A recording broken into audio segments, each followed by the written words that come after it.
November's ballot, there are going to be some really important ballot initiatives. Among them, an affordable housing fund set up as a charter amendment to ensure that we have affordable housing funds. Revenue measures geared to help offset the cost of that type of set-aside. Revenue measure, one of them is a closing the partnership loophole. The other is increasing the transfer tax, and also offering some tax credits against that to seismically improve the structure of your house, as well as doing solar updates. So, and then there's an important likely public power measure that may come forward. Can you talk about those particular initiatives and any others that you see that are going to be on the ballot in November? You each will have 2 minutes to talk about these very important issues, and you can choose which of the issues on the November ballot you want to discuss. And let's start in the middle here. Wilma, you start, and then we'll go to Denise down that way, and then we'll come back. Well, in 1 minute, you got 1 minute. Yeah. One breath, you're talking about all those issues. But I would choose parcel tax because as a professor at City College for the last 30 years, and also I work with a lot of kids in San Francisco, I think it's important to give education a priority. Not only because as a teacher, but I think it's also a survey saying that what is the most important issue facing the city. I was surprised to find out education. So if you have kids living in the city or trying to have kids stay in the city, parcel tax is, to me, is most important. How are we going to do it is, well, the tax right now is confined to a certain area.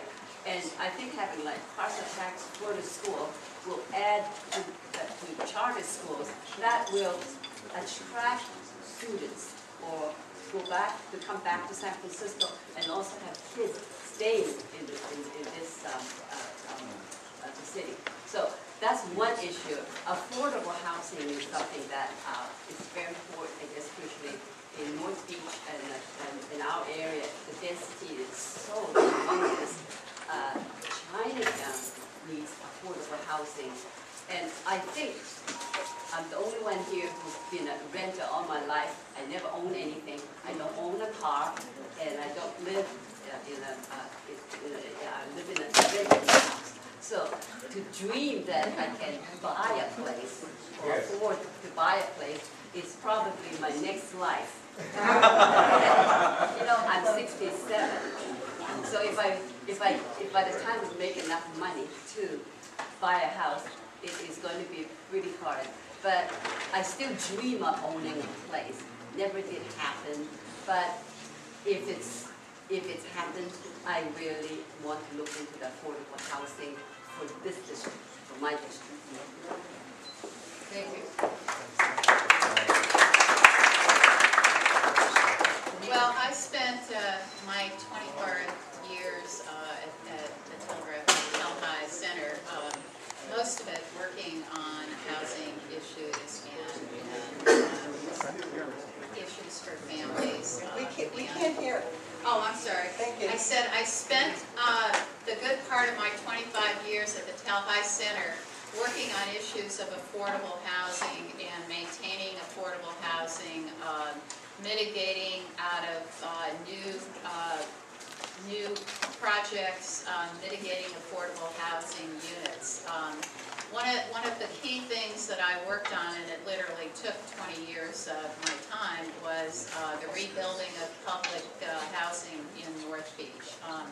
This district has a lot of public housing, and we successfully, although it took 20 years, finally successfully replaced one-for-one housing, public housing, and also affordable units. This was the only project at the time in the Hope 6 program that actually had overwhelming support from all sides of the community. I have negotiated directly with with other developers for units. One of the things facing our district is huge evictions going on in Ellis Acting. Mostly elderly and families are being affected, and so that's another horrible issue, and then they're being converted into TICs. The other, one of all the things mentioned, I guess, my other issue is also around education. I believe that the next generation coming up, it's important for us to keep families. It's important for us to have working families in this city. And one of the key issues to that is having a good school, good schools, and there can be bridges built between the Board of Supervisors and the school district to make those community schools stronger.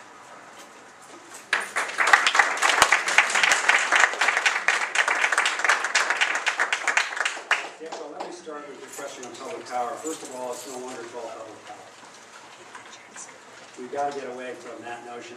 Call it something like green municipal energy, green clean municipal energy. I'm involved in drafting that ballot measure. I strongly support it. Right now, under community choice aggregation, the city is mandated to come up with 50% renewable energy by 2017. That's obviously not enough. By 2030, this ballot measure will provide 75%, what I call clean energy.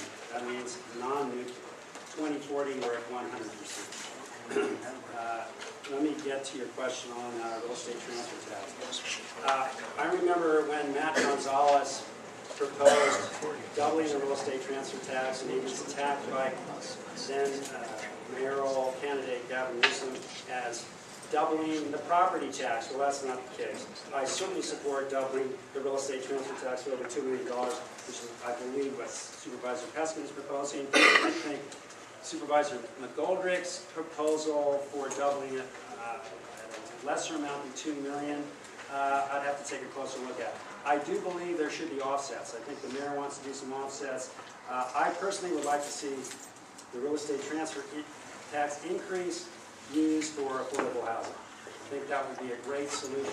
At our first debate 2 weeks ago, I was the only one to speak out for the housing justice measure. But the one concern is that it's a mandate, and we're going into the small amount of the budget that's discretionary, and I'm concerned about that. But nonetheless, we can figure out a way to handle that. Beyond that, I don't have much more to say because I'm out of time.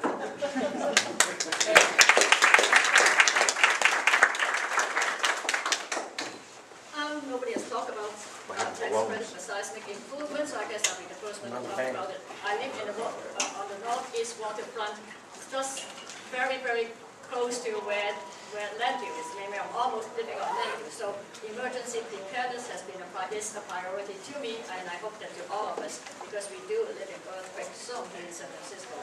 So I fully support the tax credit for seismic improvements. We have just read about reports on how unsafe, seismically unsafe of many of the buildings are in San Francisco, including in Chinatown. Many of the old masonry buildings need to be sorted up.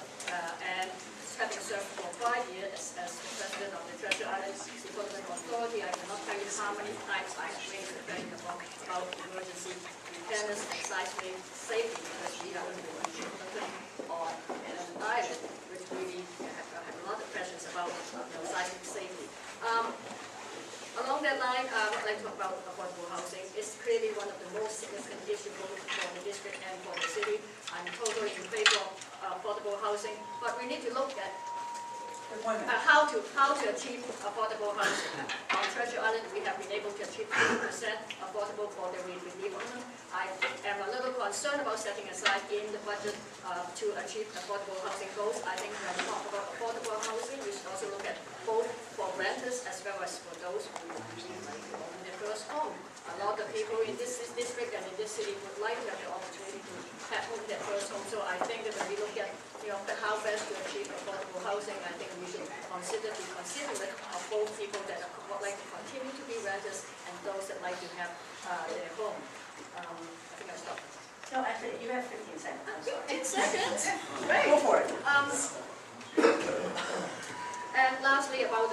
business transfer tax. I'm really very concerned about the economic environment for the businesses in this city, especially the small businesses, and I would not go for any tax increases at this point unless I really understand the implications on small business and small property owners. Thank you. I'll try not to get my red card too fast here. I favor all revenue measures before the ballot, particularly daily set-aside. This can be the one lasting legacy of the class of 2000.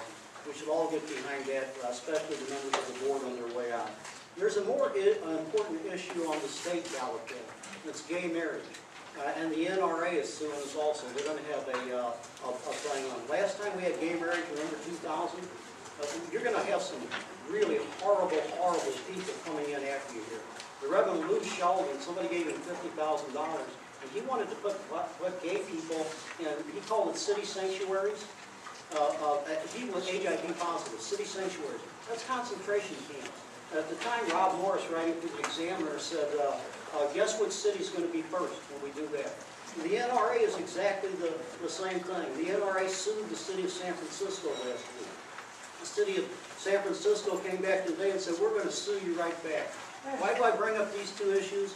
Because one of the partners of David Chu is in fact the guy that gave him $50,000. Red card. Okay, red card. That's one. You're up, Thank Eddie. you. You have a right to know. He had a You have a yellow. right to know. Well, we're not going to.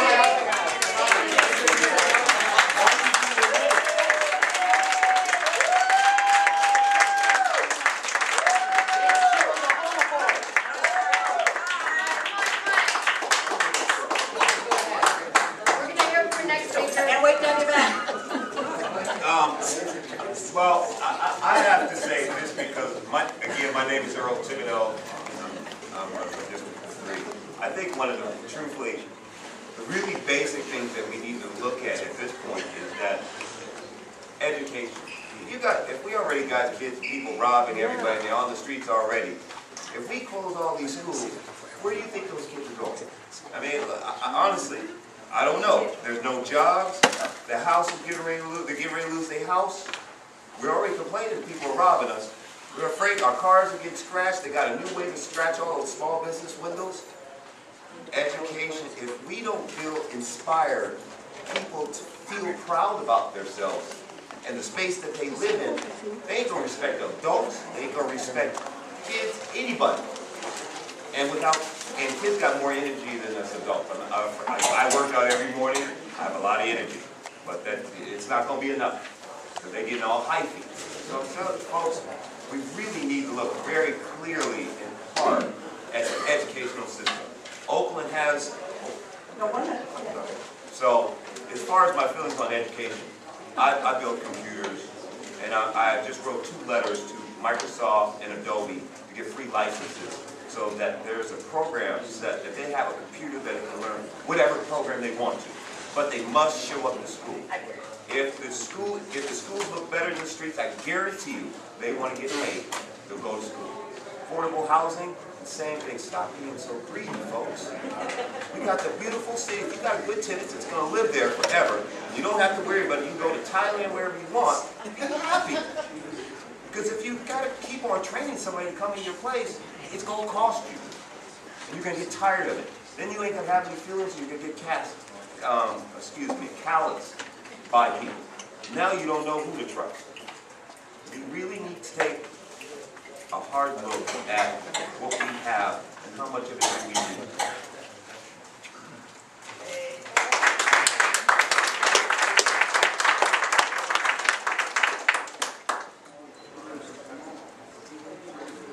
Okay, affordable housing is an issue that addresses and touches at least a half a dozen components of quality of life in the city. First of all, the entire direction now in terms of health care is not to put people in boxes up on a hill, but community-based home care services. If we can't have people who can afford to live in the city to take care of the elderly and the homebound by means of affordable housing, how are those people going to be cared for? So you see the importance of affordable housing in that regard. Public safety.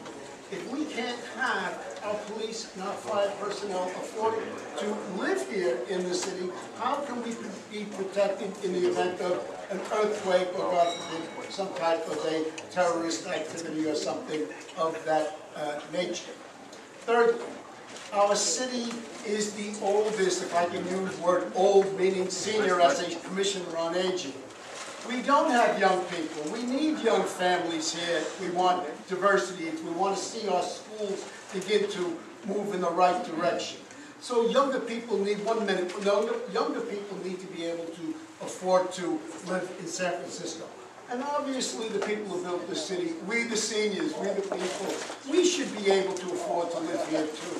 So certainly we want to make sure we have affordable housing for our seniors.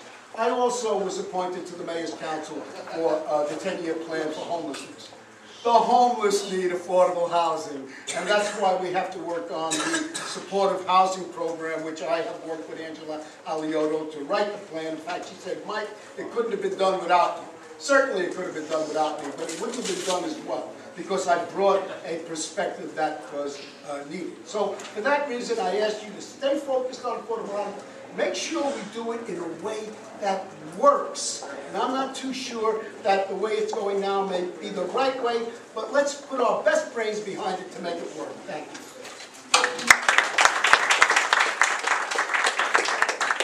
I'm going to talk for a first moment about affordable housing, because I think of all the candidates here, I've worked on this issue as much as anybody. First, for the last 12 years that I lived in District 3, I have lived as a tenant. As a civil rights attorney, I've actually represented tenants who are being evicted from their affordable housing.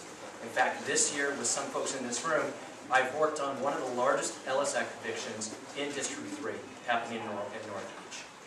As someone who has worked with affordable housing advocates, I know how incredibly important it is for us to have a source of money, of city revenues for this. And this is why I support Chris Daly's affordable housing measure in November. I also want to talk about a little bit about revenue measures.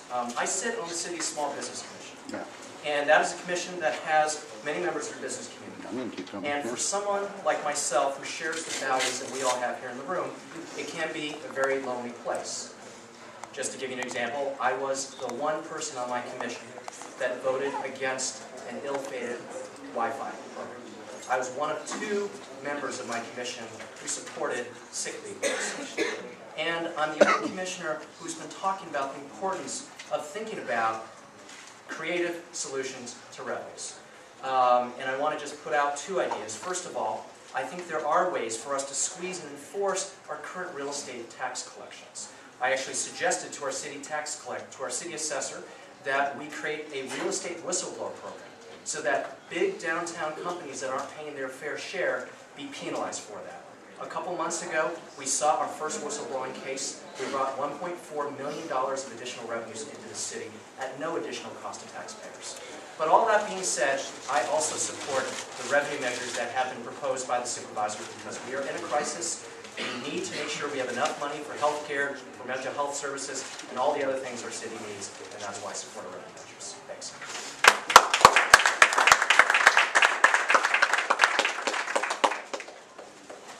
Well, first of all, I'd like everybody to know that I too started as a tenant.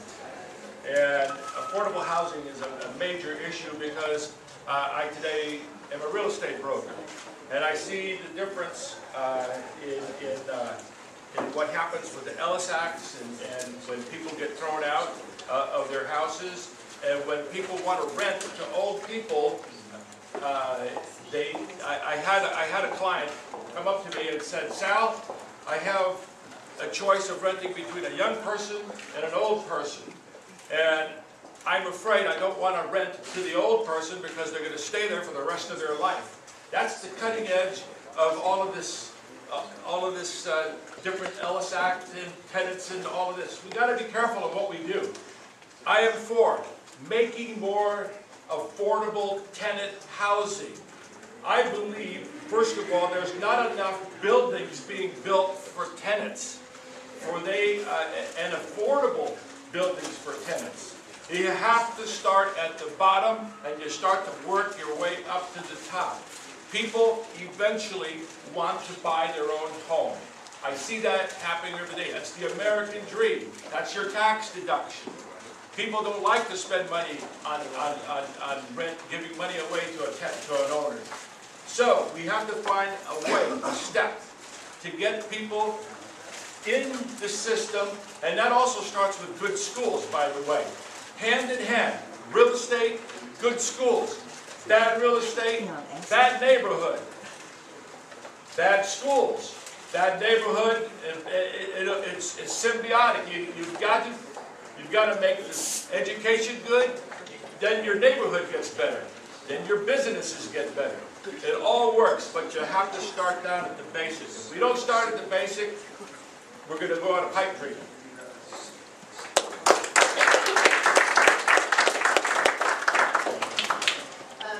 The Harvey Milk Club has been involved in lots of civil rights struggles over the decades. In this last couple of years, our community has been involved in some pretty amazing civil rights struggles. The right to marry, as well as the Non-Discrimination Act in employment, which our club actually proposed include gender identity protections. That was actually dropped through the process in Congress. Do you support gender identity in the Employment Non-Discrimination Act? And I don't know if you are familiar with the Human Rights Commission fundraiser event every year, but the Milk Club is asking all of you to boycott that event and to boycott HRC events until such time as they include gender identity and discrimination in the anti-discrimination list. So can you?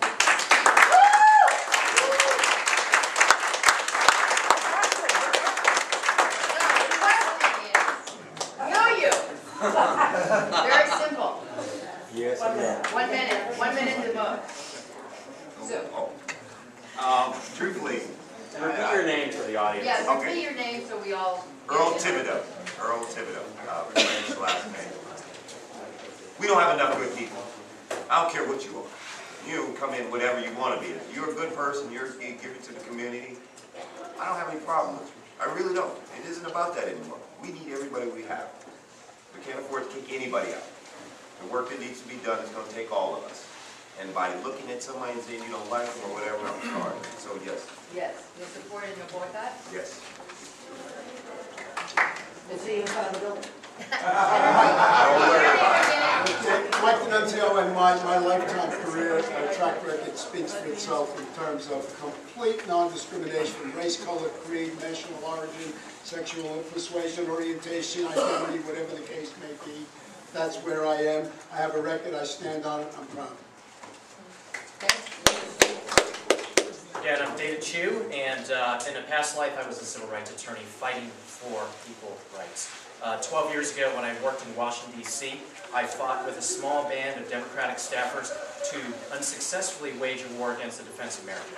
This is something that's incredibly important to me. So the answer is absolutely yes, and I want to just say that as a member of the Central Committee, I helped to co-sponsor a resolution along with former Milk Club President Robert Holland to include gender identity in PENDA, and of course I would be happy to boycott the HRC.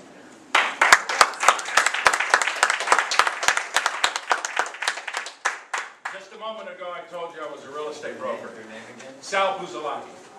Just a moment ago, I told you I was a real estate broker. Well, let me tell you what I was 20 years ago, maybe 30 years ago, when I was in my 20s. I was a hairstylist. All right? First-rate hairstylist in San Francisco. I have never discriminated from ever. I never will, and I will boycott. I'm a real estate broker, and it's against the law for me to discriminate anyway. So I have never discriminated. If anything, I've been discriminated against because I was the first hairstylist in San Francisco.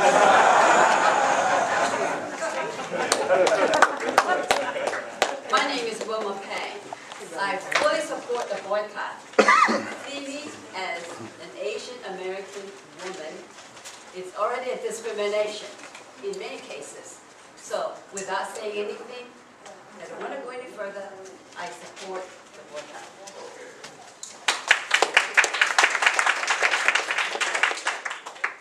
McCarthy. I also support both levels. I just want to tell you a quick story. The Sunday morning, I marched in the Pride Parade, and I had to leave to go to a meeting, and I got out at I left the parade at about Stockton Street. I had my lei on, etc., and lots of bright colors, and I was walking up the street, and this woman walked by and yelled, "Faggot." And, you know, I get goosebumps right now, but I mean, it was like, my God, you know, there are still people out there like that. So your answer? My answer is yes. Tony Ganner, of course, I'm against discrimination in all its forms, and I will support any boycott that you want along those lines. I don't know what it is, but clearly I will be in solidarity with you. But let me say something else. There are other rights that are emerging here that we have neglected for millennia, and those are the rights of the environment.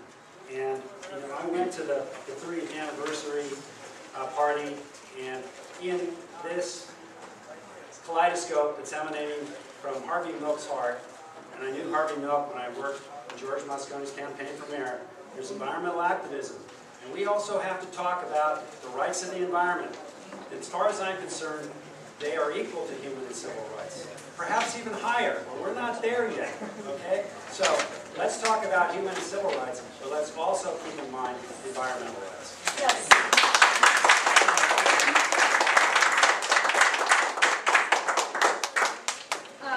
Claudia Chang. Yes, the right to marry, and I'm very much support the boycott.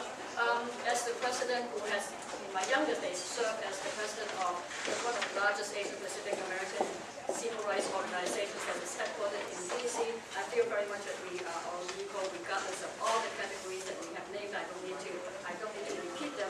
Whether people call everybody faggot or costume, there are people calling us chains, or around the country there are many places, like I still have a lot of Chinese American friends, and when you walk down the street, then from time to time, they get when you go back home. Like back home where? This is home. So I very much appreciate the struggle of so many levels in our community, in our society, and I'll definitely fight with you. And yes, yes.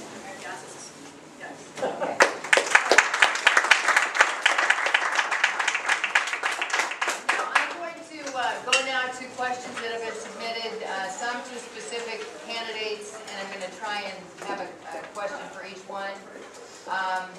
Mr. Danuzio, you were a member of the San Francisco Republican County Central Committee. Will you vote to have the San Francisco Republican Party, I'm going to amend this, will you work to have the San Francisco Republican Party support gay marriage by opposing the charter amendment, or the Prop A that's going to be on the ballot that will define marriage as between a man and a woman? If the matter is put on the agenda for any type of discussion, I certainly will express my views regarding discrimination, my work over the years, support the best of partnership and full rights for everyone. I have my many good gay and lesbian friends who I am absolutely delighted the happiness that marriage will bring to them. So that view will be expressed by me. How the details of it work out is beyond my control, and I'm sure you understand. So you can't put it on the agenda as a Democratic County Central meeting for a vote? Excuse me, Republican. I cannot put it on the agenda. The chairman will put it on the agenda, if indeed it's going to be. Okay.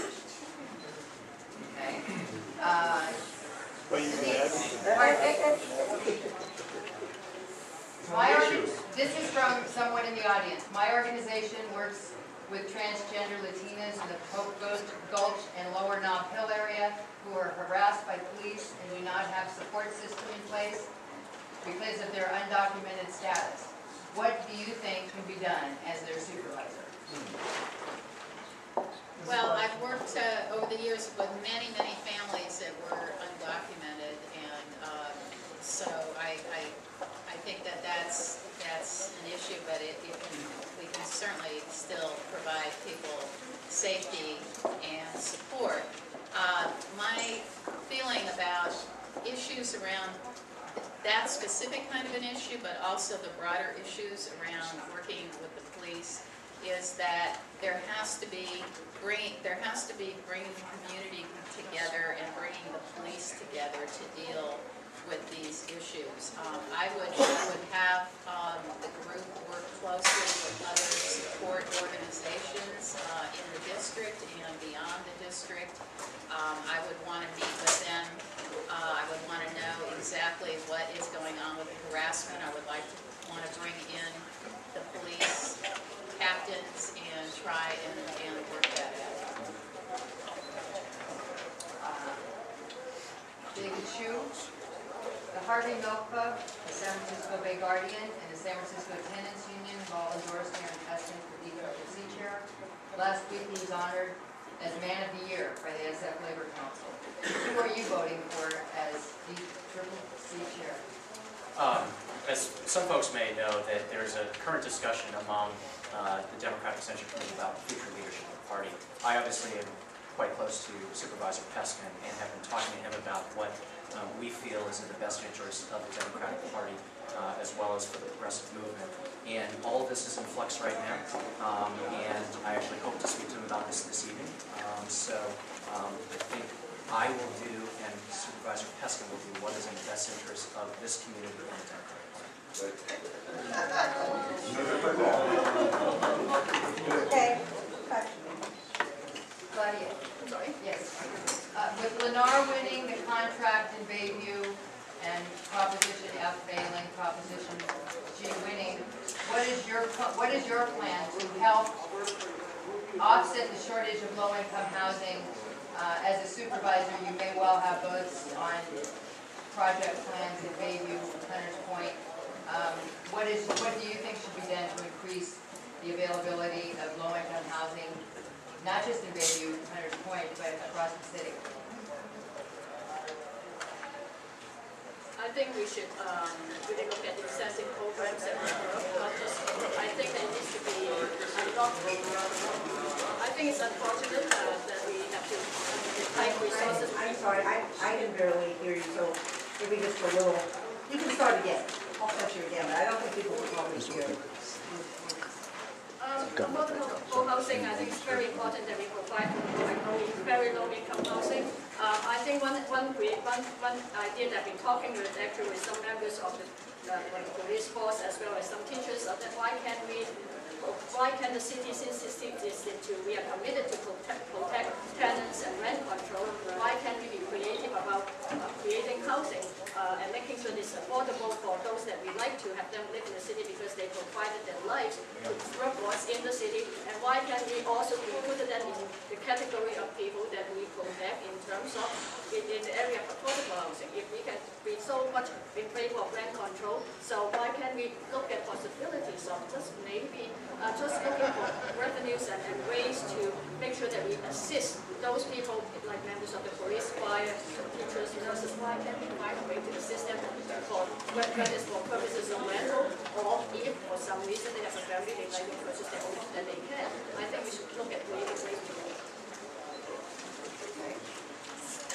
This is for Tony Gantner. Do you believe that the service workers, artists and musicians, teachers and social service providers, the heart and soul of San Francisco, deserve a place to live and prosper in District 3? And if so, what are the public policy positions you've taken that will assure that they remain part of our cultural fabric? I've been an attorney for over 30 years, and I've represented 50 or 60 tenants in eviction proceedings. I'm a strong supporter of the San Francisco rent control law. I would like to see additional adjustments in the Ellis Act. Personally, I'm against the Ellis Act, but right now that's a state issue, not a city issue. What I've tried to do throughout my years as an attorney is to represent those people that are least able to defend themselves in eviction proceedings. And if you take a look at the table over here, there's an article from the Chronicle that I hope you read. It'll show you the kind of work that I've been doing for tenants. So up to this point, I've always represented tenants. It's hard to say what and where we can do. We need affordable housing, particularly in Chinatown. and we need to rebuild some of the aging projects there. Beyond that, I support the housing mandate by Supervisor Daley, and that's all I have to say at this point. Thanks a lot. Thank you. I need to bring you a brief public service announcement, which is that many of you know that this is a qualifying meeting to participate in our PAC endorsement process. But to be able to participate, we have to be able to read your name that you've signed in the back. And a couple of those signatures are absolutely illegible. So if you think you might have an illegible signature, you should stop by and say hello to Terry at the end, not now, not now, not now, at the end of the debate.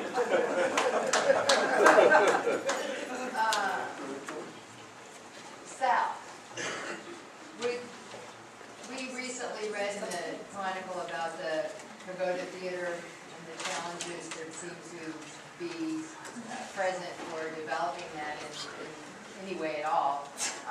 I wonder what your position on that is and what your concepts are. For all of you that don't know what the Pagoda Theater is, it's a movie theater, basically where I got my first kiss. I also got my first slap. I guess it was the same person.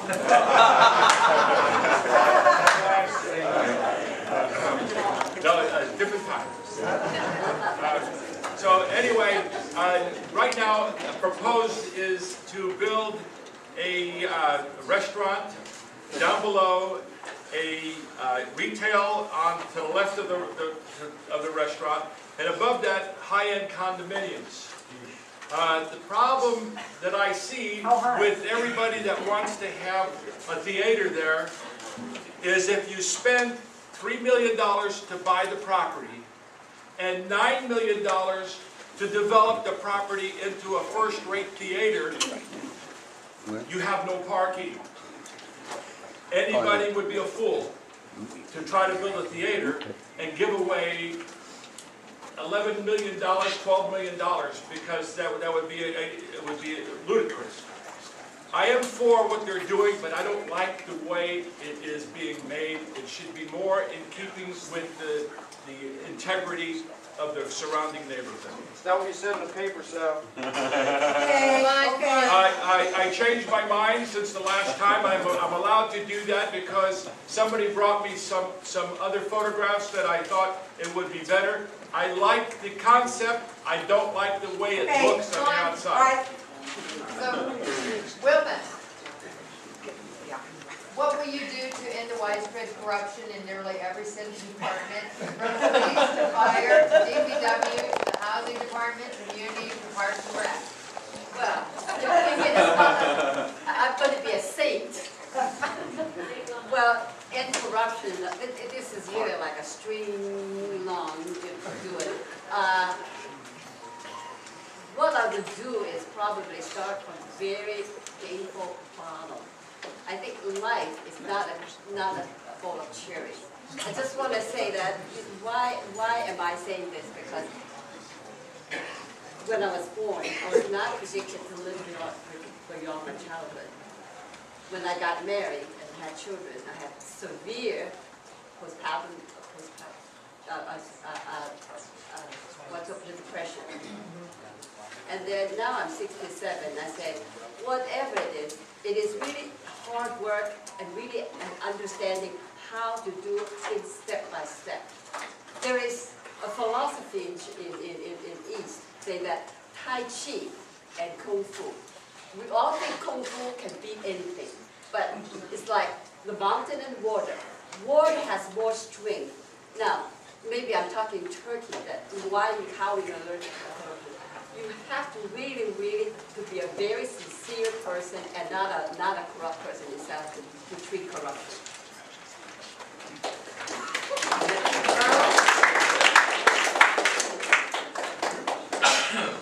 What do you think of the fiscal crisis facing the San Francisco Unified School District, and what do you think the role of supervisor should be in helping the SF.USD solve that crisis? Sure.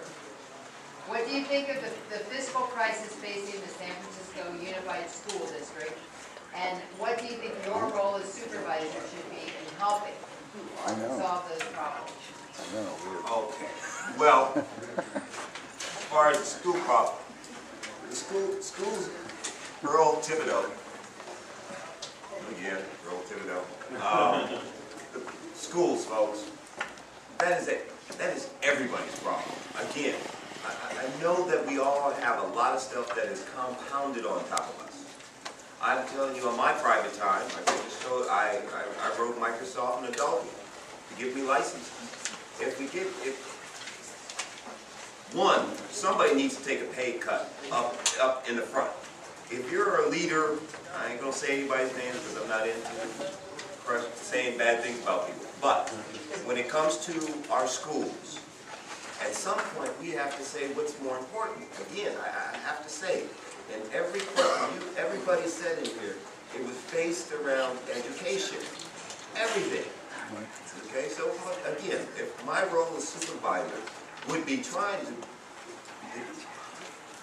coordinate between getting these companies that are killing us with all the money they're making off of us to get back to the school so we can facilitate some of these kids back in school so they can put stuff back into our community. And my job would be trying to inspire people. Okay.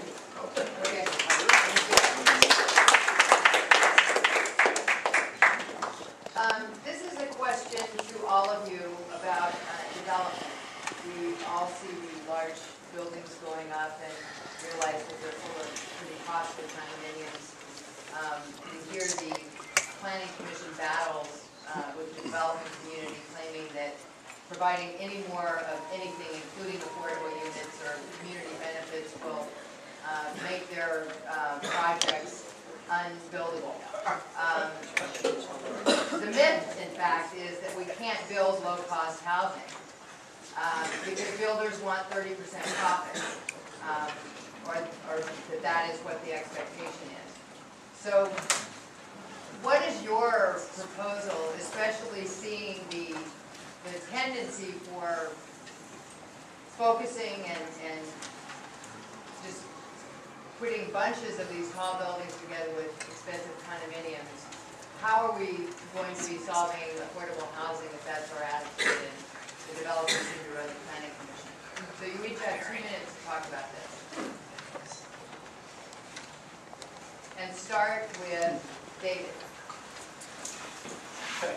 I guess I'll first start off by saying, as I mentioned before, I chair the Lower Hope Neighbors, which is a neighborhood association that has worked to vet various projects that are being proposed by local developers in our area. And we have worked to make sure that our neighborhood remains the diverse, economically diverse, socially diverse neighborhood that it has been. That is something that's incredibly important to me, and it's something that I think is important to our entire district. I think there are potentially some creative solutions that we can use to make sure that District 3 and the rest of the city retains the economic diversity that we all want here in our community. There is a land site in Chinatown that was created by something called the Community Land Trust that allows nonprofit organizations to partner with low-income residents with city funds to essentially almost own a part and a piece of their land. I think this is an interesting mechanism that we ought to continue to experiment with. There have been folks here in this room who have thought about whether we could loosen some of the rules to build affordable housing for families. And this is something that we desperately need, particularly for working class families who we all know are being pushed out of our city.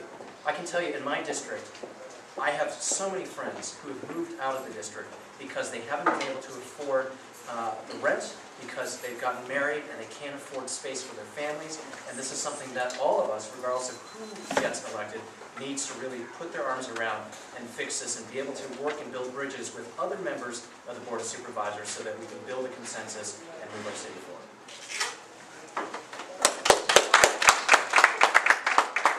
Point of clarification, that we wanted people to be very specific, and if you want to think about it and come back, this was a very specific question. During GNF, during the Octavia housing, the discussion was, We can't build it below a certain level because to get a contractor, we have to make sure they make 27 to 30% profit. That's the question. How are you going to get around that? We'd like very specific answers, not general ones. So if we weren't clear, David, we could come Do back. you want me to clarify? I'll add a little bit to my answer around that. You have like 20 seconds. Okay, sure. I guess I'll say clearly the experience of Lennar shows that we can do better than developing that situation. So I did support Chris Daly's Proposition F, which would require more housing. And I do think it's important to push the bounds of what we're able to do, understanding there are business realities, but pushing the bounds to be able to make sure that, again, our city has the diversity, economic diversity that we need. Great. And let's go this way. Everybody's going to answer that, so be thinking. I'm a member of the Barbary Coast Renters and Homeowners Association. I'm a very strong proponent of active community input on all planning and development. I have a particular responsibility in regard to the wharf and the historic waterfront, obviously. I hold the position, I know the attorneys here would agree with me, of the doctrine of the public trust. Our waterfront belongs to everyone. The public trust predates Magna Carta. It goes back to the Roman Code of Justinian. The waterfront, the waterways belong to every man, woman, and child in this city, not just the people over at Golden Gate. And we have a big responsibility because there's always going to be developers who are going to want to come in and build condominiums or build high-rise buildings of that nature. And we, the citizens, have got to make sure that we have strong community input. I know Aaron Peskin has been terrific in regard to that type of work in regard to the waterfront. In regard to the specifics of the thing. Remember, any business decision you make, there are three factors: price, quality, and service. If we want affordable housing, we've got to open up the opportunity for developers to come in and present to us the best way they can make a profit, but be able to provide the affordable housing that we need. We can't create the profit margin. We've got to keep it competitive and let them bring the price down through the competition. That's the best way that I can bring it about. I don't see a heavy-handed government to it. Thank you. And by the way, can I say this? As the first Republican to march in the Pride Parade, and I marched very proudly, and I also am a member of Log Cabin, and I've always been a great supporter of Bevan Dudley.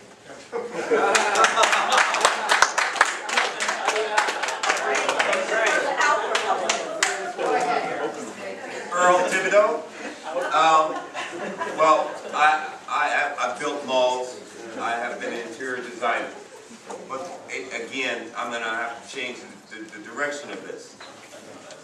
Why are we going to give our land to somebody for a whole bunch of money that we can't afford and have that many more people that got all that money to compete against us? No, wait, I don't think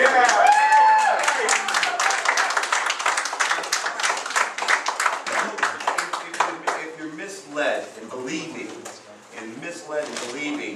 that once they get those buildings in there, that they're going to be for you, they're not. So, to address it more directly, I would say if they wanted to work with us to be a part of the community, again, it is about the community. You can have businesses everywhere, and they will go out of business if you don't have a community. Communities can exist forever without business. We'll go travel, get our food, we'll go hunt. We can do that. But by some chance, if we could find some way to work it and let them know that we know what you're doing, and be crystal clear, no beating around the bush, we know what you're going to do. Yay! Okay, training local, hiring local, and government grants for training the people to work. Claudia Chang. I think for the issue of cost, it's not only, I if I were as a part of the president on the planning commission or the board of supervisors, I think I would really encourage reviewing the planning process as to costs and fees that are associated with construction and building housing, because it's not just affect all builders, not whether it is for profit or especially of non-profit. Sometimes we talk about cost of housing and we talk about the for-profit builders, but it also greatly affect non-profit housing builders. I was just talking to the executive director of self-help for the elderly. They're trying to build a new senior home in Chinatown, and we're all talking about the cost and what the process cost in terms of cost and fees that add to the construction. So I think I would review the planning process to look at cost and fees. The second thing I would do, we now have a 15% affordable housing for all developments. I would definitely look at increasing that percentage to a point where it would be good for looking at the housing market, because we need to look at demand and supply, and obviously there is a demand, and why can we raise the 15% percentage instead of every time going to the ballot box and saying, oh, let's raise them for this project, for that project. I think we should raise them across the board. I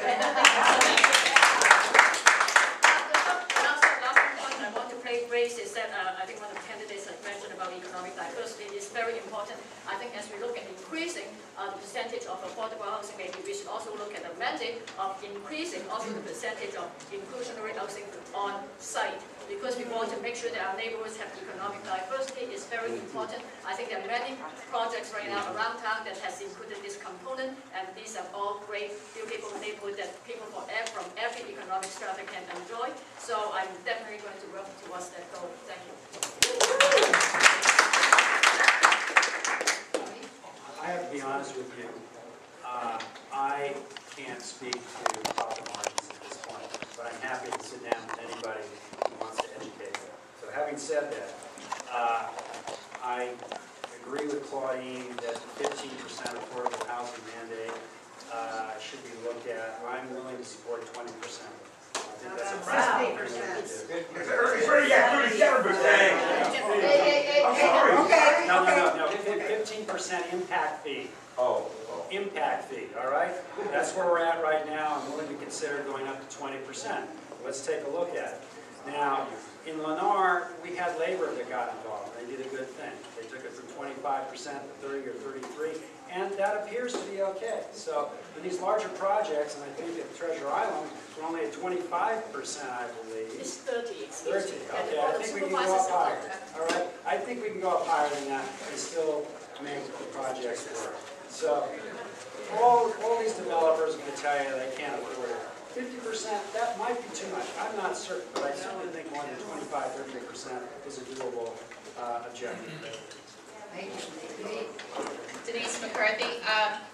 Well, in my experience, developers always say that you can't believe that. You have to stick to your guns. I totally support inclusionary housing. I don't believe that we should allow set-asides any longer. I think that it's very, very important for our communities to have a mix of an economic mix of folks, and that is one way to enrich them. And by having set-asides, you're still putting everybody in affordable housing off somewhere.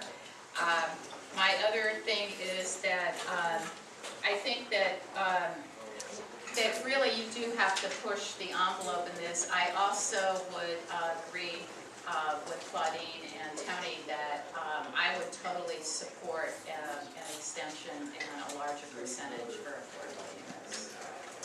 You have more time. Oh, okay. I guess I just wanted to conclude by just saying, I have done this, and people have talked to me about it and say, well, we're worried that when they're going to go away, the developer will go away. The developer is not going to go away. And so, I mean, it's a matter of the community sticking together and, starting up here and figuring out where the bottom line is, and not just don't go away from it. You got to stick with it.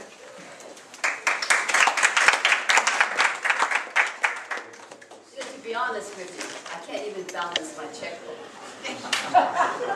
Let alone all these figures. But my strongest point is I do listen to people, and I taking all this fact, you know, and then I make some kind of, I hear you, and then I go on from there.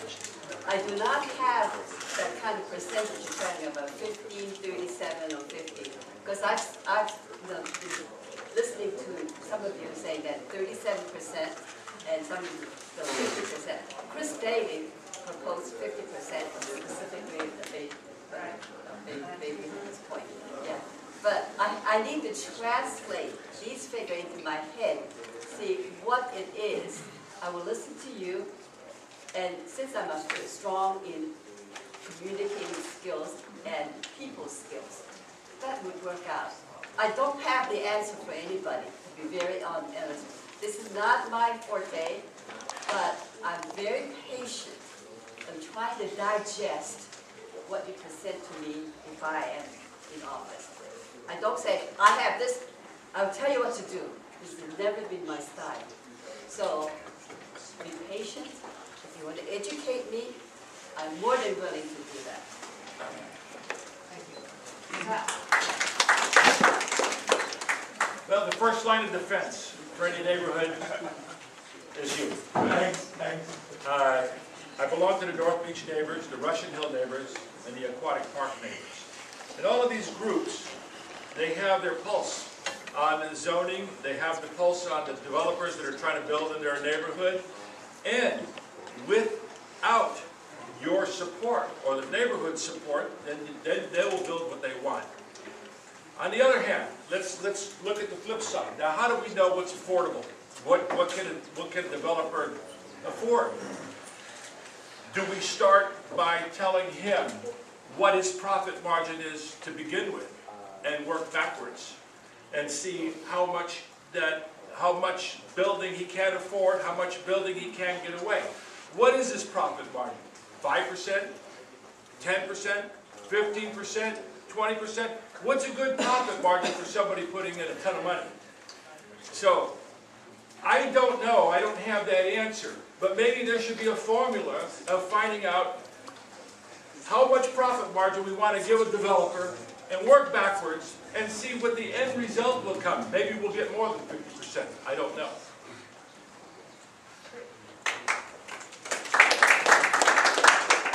We're getting near the end. I'm going to give you at the end 1 minute to wrap up and tell us all how you want to sort of close out the evening. But I've got 3 short yes, no. Lightning round. Lightning round. What is your position on medical cannabis co-ops in your district? Yes or no? Support or no? Say that one more time. What is your position on medical cannabis co-ops in your district? Support? No support. With respect, yes. Yes. Okay. That's good. Very restrictive, certainly they should be allowed, but very restrictive, particularly with families. In my neighborhood, yes.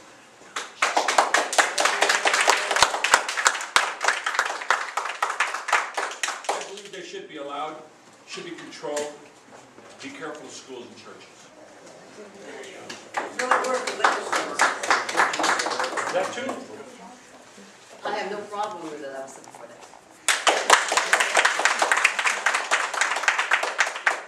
Yes. Yes, in particular, the delivery of medical marijuana. I went before the Planning Commission and supported Kevin Reed at Green Cross for his proposal for delivery.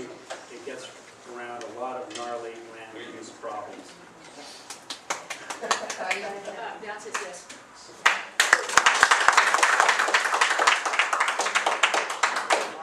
Second lightning round question. Do you support needle exchange? Again. Let's start at Sal. Yes. Yes? Yes. Absolutely. Of course. Yes. Yes, it's proven to be healthy.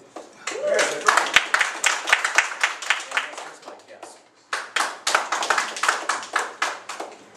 Will you support the ballot measure that urges all our elected officials to vote to stop funding the Iraq war with exception to redeploy the troops home? Yes! Tony, you start, then that way. I generally support that. I'd like to know the period of time, but 10 months would seem adequate. Yes. You know, that one's a tough one because that's. I don't know if I want the cat out of the bag. We all leave that. I don't know what's left. So that's a different question. And I'm not for war at all. But Obviously, we all want the troops home, we want the people to do it in the right way, so however it's going to be done, let's get it done. It's very easy for me as someone who supported the progressive perspective on bringing our troops home. I also support I was in the Army between 1963 to 66, and I support bringing them home. My words, get out. Yes, I support him, Tony. All right, you each have a 1-minute close, and we're going to start with Claudia and come this way. Claudia and Chang, thank you again for including me in this forum. Really appreciate hearing some of the questions because as I think about them, it really helped me to understand more than I am hearing when I think about these issues.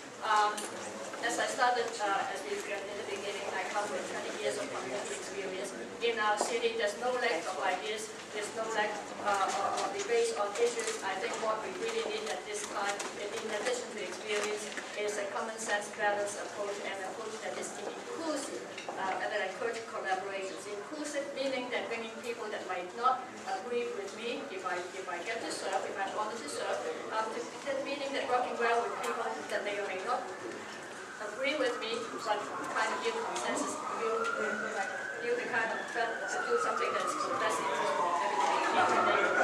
It is very important, I think, moving forward that our city government will be a lot more collaborative and show more civility and collegiality in the working of our city government. So I appreciate being here and thank you very much.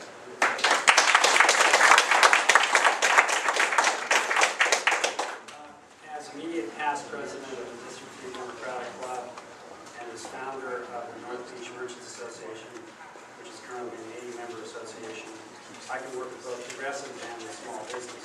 And I've learned between those two organizations that probably the most important overall issue in District 3 is the quality of our streets. Now that may sound boring, but streets can be for public life and they can be to enhance livability. And in that respect, we need to support our frontline workers in city government. I want to see a lot more frontline workers. Let's get rid of a lot of people in the management positions. But that's where we need to put our emphasis in District 3. Secondly, I've had vast experience in development and planning projects in District 3, from the port to the City College proposal to Formula Retail. I think I'm the best prepared and most experienced to handle those questions. I'm a preservationist, I'm an environmentalist. We will have balanced development on the port and throughout District 3.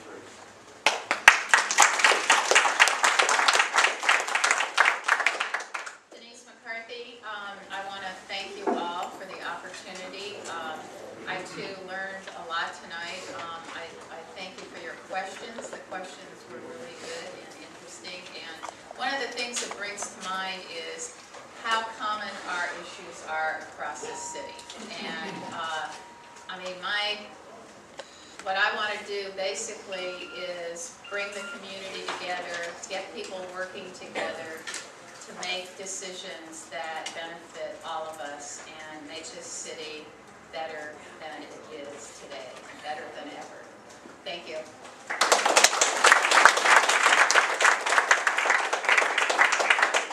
My name is Wilma Pang. Talking about bridging, bridging people together, I do have a track record in the community. Imagine Chinatown. There's so many tourists, and so everybody sort of feared, Chinatown, got to give in. But I tell you one thing, that proves that I can work with people. Closing Grand Avenue was really a no-no, but I did it. And people ask me, how did you do it? I said, no, it's very simple. I worked at it, I really, really whole plan with them. And then as I worked with the police department, and they said it had never been done. When that subject came up, it's always like, well, you shoot it down or I shoot it down. I really made a name for myself in Chinatown, not because look at me or my talent or what I've been an actress. It's not. It's just that I really, really care about people. I really, really know how to really talk to them because I have raised 3 children. Knowing raising children, how difficult it is when you have a teenager come home and say, hey, don't you think, if I'm not pregnant, you should really give everything to me?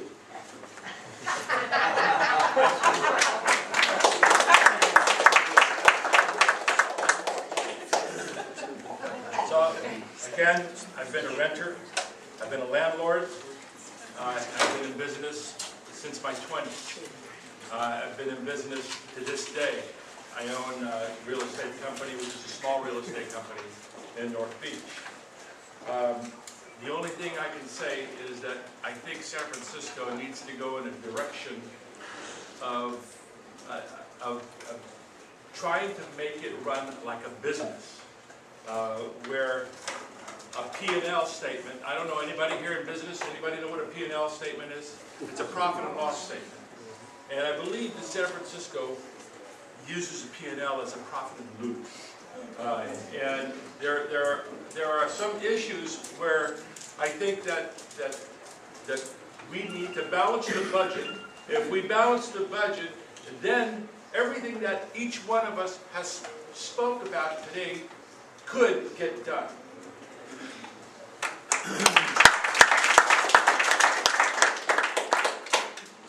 I want to thank the Harvard Boat Club for your incredible leadership and for being a champion for important issues of medical marijuana, for the war, for affordable housing, for setting an example for the rest of this city.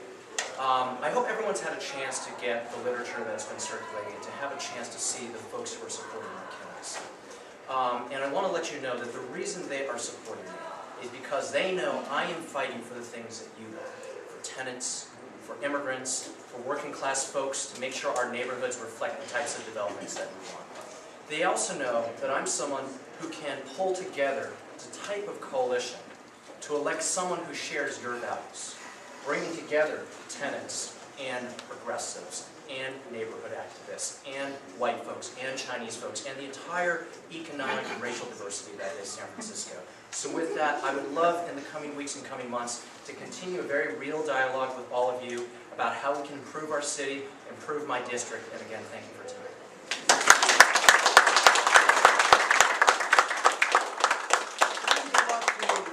Invited by you, and I genuinely thank you. I've really been delighted. I'm delighted to be here. Obviously, you've heard us all speak. We all want safer, cleaner, greener streets, parks, better transportation, better housing. But we all know also that we can't have a better district if we don't have a city that can protect life and property, and a city that can pay its bills. I've been appointed by 2 mayors and the governor. My appointments have been commended by Mark Leno, by Bevan Duffy, by Fiona Ma, by so many of my friends throughout the city, regardless of what their conditions may be or whatever the case may be. I genuinely believe, it's been a lifetime commitment, that all public policy must advance the common good, not the special interest. But secondly, and most important, it must respect the dignity of the individual as a human being. And that is my commitment as a public policy person.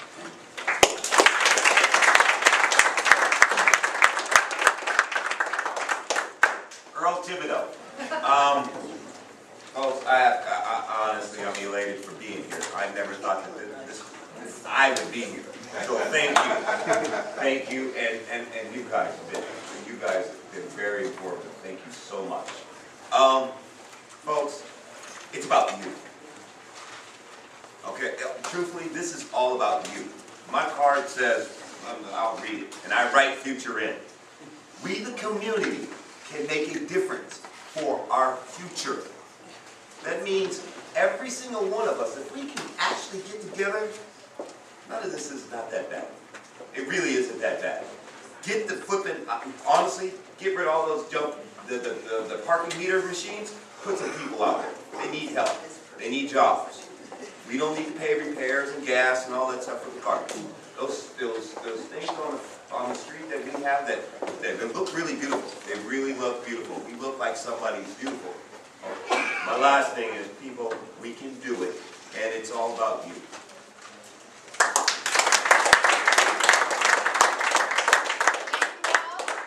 We'll come back, our next meeting, our general meeting